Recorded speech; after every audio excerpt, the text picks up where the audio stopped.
And the second half of the Friday Night Blitz kicks off at Chapin. Heavy hearts at that facility as the team honored defensive lineman Trey Ruff, who passed away suddenly earlier this week. So heavy hearts for Chapin, playing for Trey. You saw the stickers, obviously his name on their helmets, on their minds, and just tried to soldier on. But Chapin, you think they were inspired? I would think so. In fact, Chapin wins it by a final of 63-0 over MidCarolina. Just a tough situation, but they were able to soldier on and really play for Trey. So Chapin gets a win, but obviously that community's still grieving. But tonight, maybe perhaps just for a couple hours, putting a smile on everyone's faces, watching the Eagles win for Trey. First home game for the reigning state champion Dutch Fork Silver Foxes, taking on Spartanburg after the turning ball over on the first play of the game. Spartanburg gets it right back, courtesy of an interception by DeMario Bookhart. So 2 plays later, TJ Johnson completes it to Justin Rice for a first down. Vikings are moving. And that would set up a field goal, which gave Spartanburg the early 3-0 advantage. Dutch Fork would answer. New QB1 Ethan Offing finds Jacob Hamilton.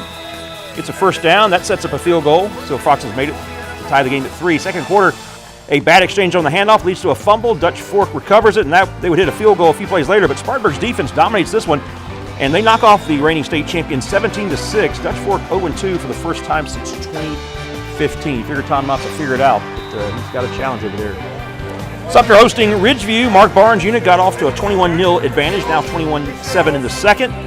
And Sumpter's John Peoples gets the call, finds a lane, and he gets deep into Blazer territory.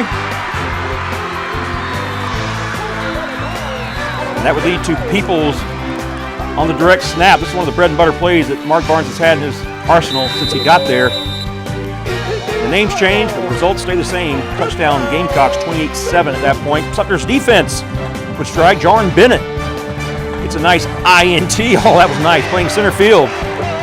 Beats the receiver to the mark. Late in the second quarter, it's Peoples again on the direct snap. They know it's coming, but it's hard to stop. Sumpter up 35-13 at the break, and they would win it by a final of 42-19. Lexington looking to go 2-0 in the Dustin Curtis era, taking on South Aiken. Take you to the second quarter. Torrey Jones cuts back and finds an opening, and he scores. On a hot, humid night over there in Lexington, he's got to cool down after the run. Lexington gets the ball back.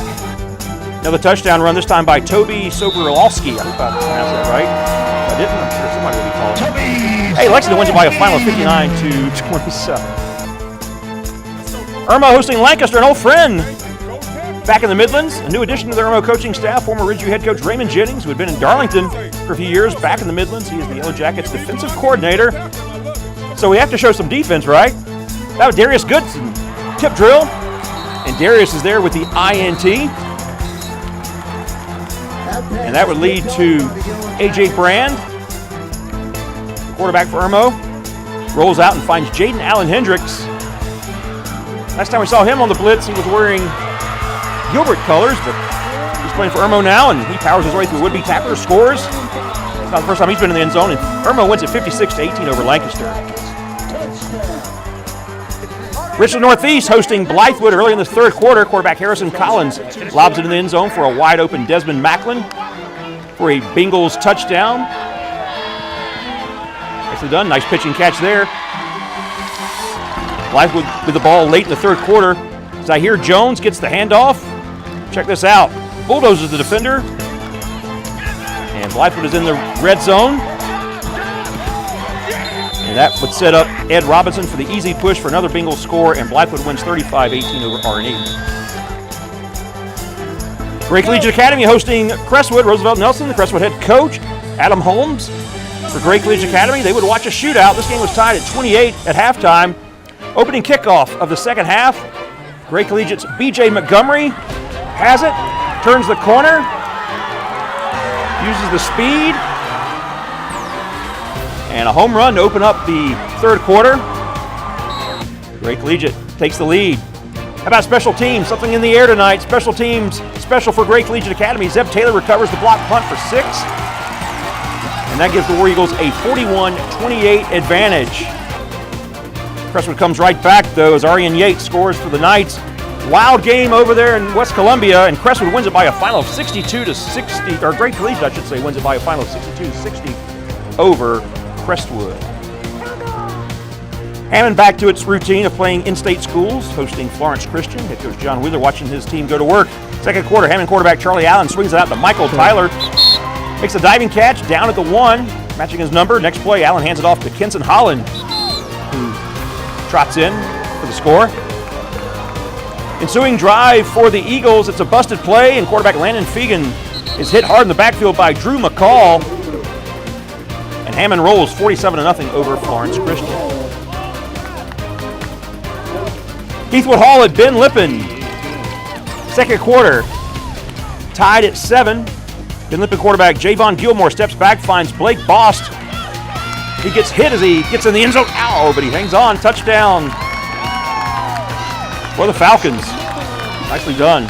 You'll feel that in the morning, but nothing but adrenaline right there. Next Falcon drive, Blake Bost takes the jet sweep. And count him, he sheds 6 would-be Highlander tacklers before he's finally shoved out of bounds. Check it out. A few plays later, Tavion Cotney seals the deal with the touchdown.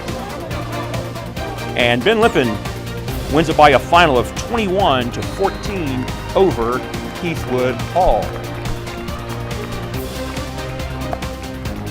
All right, so the Friday Night Blitz, Week 1, some exciting highlights again. Dutch Fork, again, they'll probably get that figured out in time for region play, but some issues right there going over with the Silver Foxes. Camden continues to dominate as well, so we get some exciting highlights. And again, if you miss them, you can check them out on our website. Follow me on Twitter at ReggieWLTX. We'll have some highlights, extended highlights as well. Hey, stay with us. More sports coming up right after this.